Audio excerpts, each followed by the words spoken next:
Ciao. Ciao. Buongiorno. Buongiorno. It is Wednesdays with Whitney, and there are two Whitneys here today. So it is your lucky day. Welcome to Italy, where we are right now. We are in Umbria, Italy, and we have been here. Whitney, you've been here for 4 days? 5 days? 5 days. Yeah. I've been here for 3 days. I had a wedding to shoot, so I got here a little late. But we are coming here today to tell you all about what it's like to plan a vacation with the lovely Undiscovered Sunsets. Yeah. She's sitting right here, Whitney, the owner of Undiscovered Sunsets.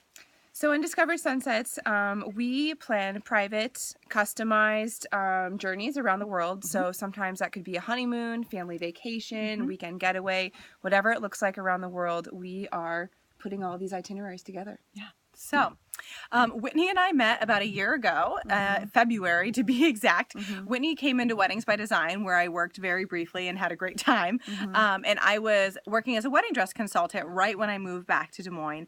And Whitney was one of the first people that Really? I didn't know that. You were one of my first weeks, I think. Okay. And I was also the first wedding dress shop. Weddings by Design was the Yes. first wedding dress shop that Whitney had stopped at. Yes. So I had looked at my calendar and I was like, oh, I have a Whitney here, which is pretty rare. I mean, there's just not a ton of Whitneys in the world. There's not so many. I remember walking in and I said, hi, I'm Whitney. I have an appointment at 10. And you remember you said, well, I'm Whitney. I was like, no, I'm Whitney. I was so confused. Well, what is happening? And I'm like, but we're both Whitney. We're both Everything's Whitneys. great. Okay, this is fantastic. So we did her appointment, and working at the wedding dress shop, I was like, hey, do you have like a wedding photographer? I did, unfortunately. She already had one. have a wedding photographer. Which is fine, whatever. But, Go ahead. well, in our first wedding dress shop, if you've ever shopped for wedding dresses, you know that's where you try on All the dresses. all the dresses. We spent about an All hour the and a half dresses, together. at least. And it's a very awkward experience. It's a very if you personal let it. experience. Yeah, we were not awkward, but It was totally fine, but we had time to chat. So by the time we established that I was getting married, already had a wedding photographer, we started talking about our businesses, and we both started our businesses right around the same time. around similar times. And so you asked if I wanted headshots. Yeah. And at that time I was too new in my business I hadn't really even considered headshots yet. Yeah. But 2 or 3 months later, when I did realize, okay, now it's time, like I really need some good photos for my website and for everything, I called you. She called me. And we did that. I'm sure you saw the photo. Anyway, she's beautiful. So Yeah, we did it in downtown Des Moines. It downtown was Des Moines. so perfect. But we so wanted beautiful. a little bit of a travel feel. Yeah, So I wanted to get outside to make Yep. it a little bit different. Yeah, and it was perfect. It was everything I wanted. And since then, Whitney and I just stayed in touch. I don't know if it's that we were born a couple of weeks apart. We're both Whitneys. We're both Pisces. We have similar interests in general. But since those photos, we just found ways to reconnect. Yep. And when I decided when my family, my mom and I decided that we were going to go to Umbria for vacation, I was like, I don't have time to do this. So, and I'm the type of traveler, truly, I love traveling. It doesn't make me nervous. I want to go anywhere and everywhere, and I want to do things, but I don't even necessarily, not that I don't care what I do, but I just want to experience wherever I am. So I knew that I was the type of person that would just show up someplace and be like, okay, like I'm here now. I'm here. But when you're investing in a trip, like going across the world, Flying to Europe, yeah. Buying that plane ticket, I was like, I don't want to just leave this up to chance. So I am calling Whitney because I have no time, nor even if I had the time, like, let's be real, I would not plan it. So Whitney, what did you do? So I think it's important to know that I used to be exactly like you in the way that I traveled. I didn't plan very much. There were many times that I would get off a bus with a backpack and not have a hotel for that evening. Yep. And at 7 p.m. start walking around and try and find a hotel. I've kind of done that. Live that life. You can do that when you're 22. You can. It's really hard when you're 30. And I was with my mom, so she's not going to do that. So, and I think that something else is that I was often going on these types of trips, just trying to be spontaneous, not try to plan too much. I'm very type A, so I am a planner. So I tried to make myself not be like that. But what I kept finding after all my travels is that I was coming home and I was finding out about things that I missed. Or I was coming home and saying, oh, I just went to India. And then other friends would be like, oh, did you see this? Did you see this? And I was like, no, where was that? Why didn't I know about that? Yeah. And that happened to me enough times that's really part of what inspired me to start this, because I really just kept feeling, you know, I'm going to these amazing countries, but I'm always coming home with this little feeling that I missed something. Yeah. And you love, like, we've talked a lot about how we love to travel together, because now we are traveling together, and we're very similar in the sense that we want to experience the essence of the place, but still have like a little bit of a structured experience. Yeah. But have a moment or breathing space to really enjoy on your own. And I think it's really about finding that happy medium. Yeah. It's really having just enough structure to know, okay, this is what we're doing. We're going to see this, this, and this. We're really going to get the best experience that we're looking for, because every traveler is so very different. Absolutely. And that's a big part of my business is really getting to know my clients on a personal level. Yep. So that the experiences that we do plan, that we do set up, that they're for that person. And then they're not just for anyone traveling to Umbria. Right. It's not like a big box. Like, she doesn't just take a tourist stamped vacation and give it to us. So tell us a little bit about your travel experience up until this point, or like what has led you to this other than your own personal, I need more. It all started when I studied abroad. That was really one of the biggest, best, most amazing decisions I made when I was studying at UNI. I decided to go abroad to New Zealand for a semester. Not only was I living abroad, but then I was also with students from all over the world. And that really started everything for me. So after I graduated, I moved to France for a year. I studied the language. I taught English as a foreign language, and just really enjoyed traveling all around France for a full year. I just tried to get to every tiny little village I could possibly get to.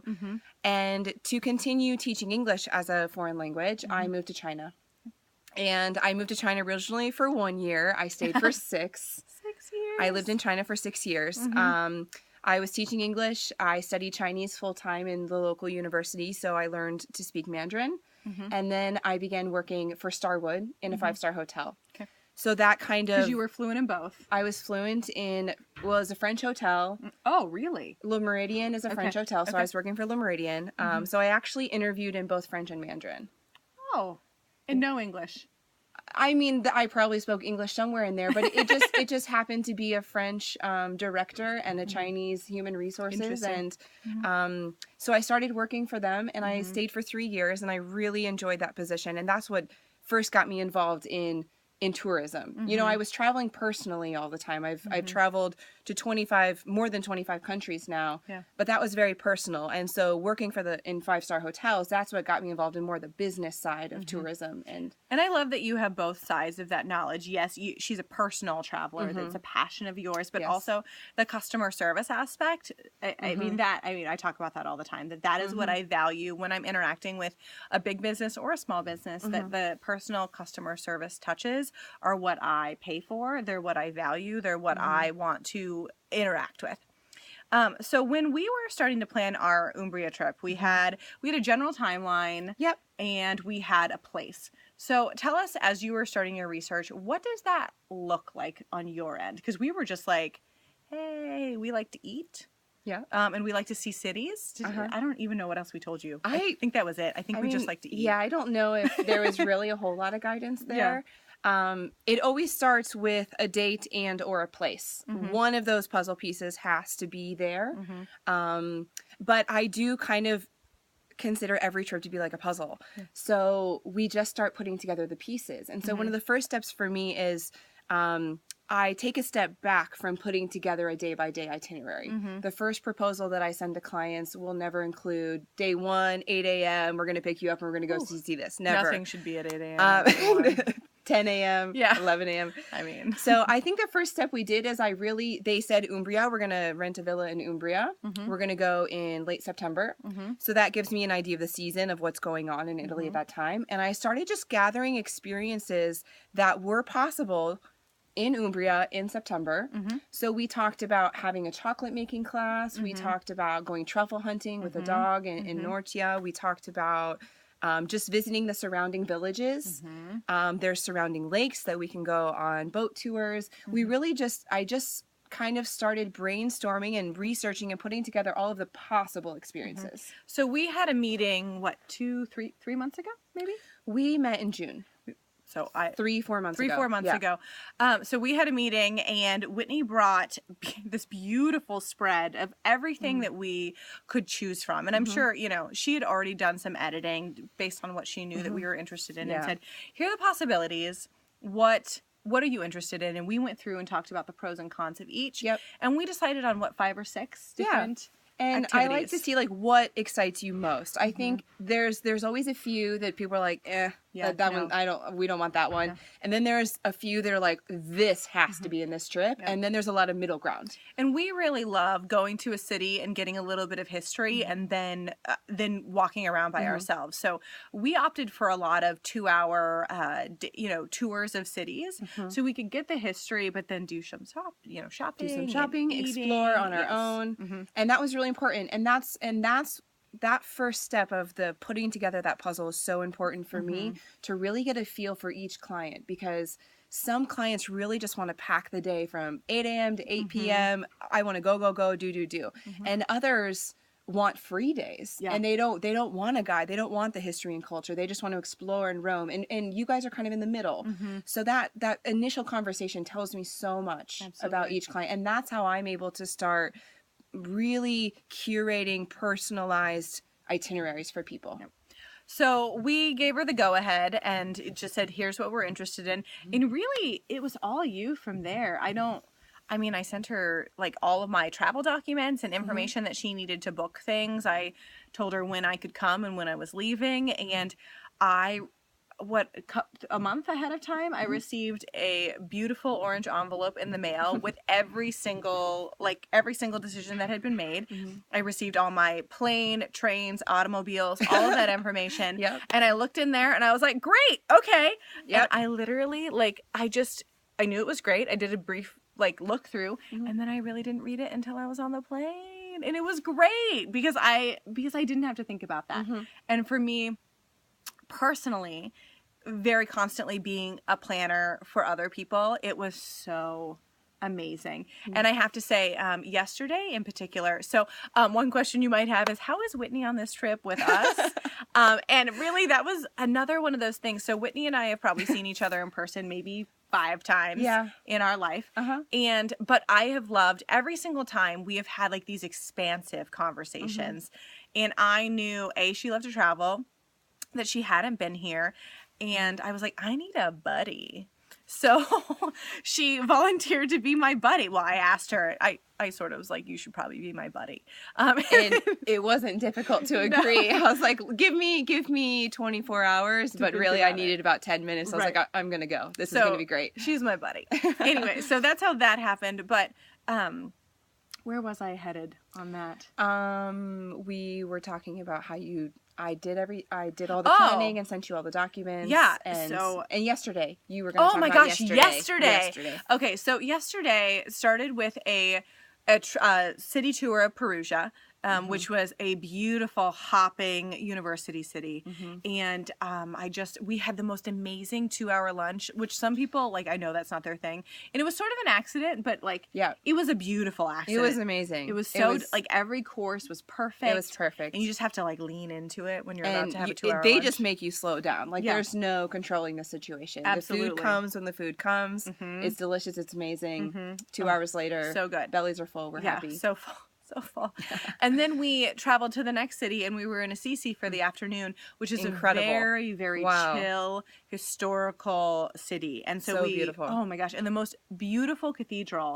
I really wasn't expecting it. Oh, gosh. I didn't know what to expect before visiting Perugia and Assisi. And these trips are as much enjoyable as they are research for me. Oh yeah. And so everywhere I go, I'm taking a lot of notes, and I'm really... Oh, yeah, she's been making notes every night. We went here. This was great. Or, this restaurant was good, but I think this one would be better. Or, we've been researching a lot of gelato. A lot of gelato research. Porchetta pizza, research. A lot of pizza research. A lot of wine. We highly recommend. We like Orvieto white wine from Orvieto. Wine. We're big fans. We're big fans. I take a lot of notes because not everything is good for everyone. Well, and I think something you've expressed that I really love is that, yes, you can plan a trip, but it's really lovely to be on the back end and see how does the client experience that. Yes. Yes. And how does that actually come across, even with all the planning? And we did have guides for both of those cities, and I have to say, that was the best vacation day that I've ever had. It was structured, but it still had plenty of spontaneity.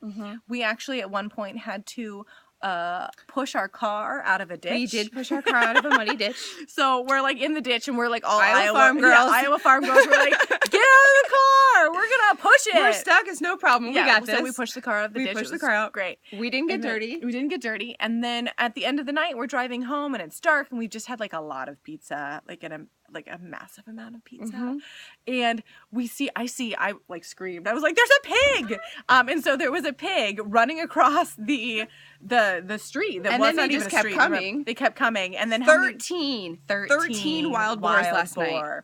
And they crossed our path. And that was such a unique, you can't plan crazy. that stuff. That was crazy. And that was I screamed when the the last one was the biggest one came out. Boar. I mean, it was as big as a calf. Squealed. We squealed. Yeah. We did a little squealing. I definitely like had a little. And it was like Pumbaa. Yes, just going across. It was amazing. Except I was happy that we were in the car. Oh yeah, I didn't want to be on safari on that. So like, there's all that structure, and then really some of the things that I will remember that are built around that structure are pushing the car out and like being interrupted by wild boar. And like that is when you don't have to really worry about the difficult parts of the vacation. Yeah. I'm just like, okay. Yeah. So there's wild boar. It's great. Yeah. So anyway, we're going to wrap it up here because this got long, but cheers to Miss Whitney, and thank you so much for an amazing vacation. Thank you for having me on Wednesdays with Whitney. Absolutely. It's an honor. Wednesdays with Whitney's. With the Whitneys. And we will be back with you next week. We'll be in London. So I don't know what our topic will be, but I'll let you know. Oh, it's going to be a good one. I'm sure it's going to be good. We'll figure something out that's going to be amazing because we'll be in London. Cheers. Ciao. Ciao.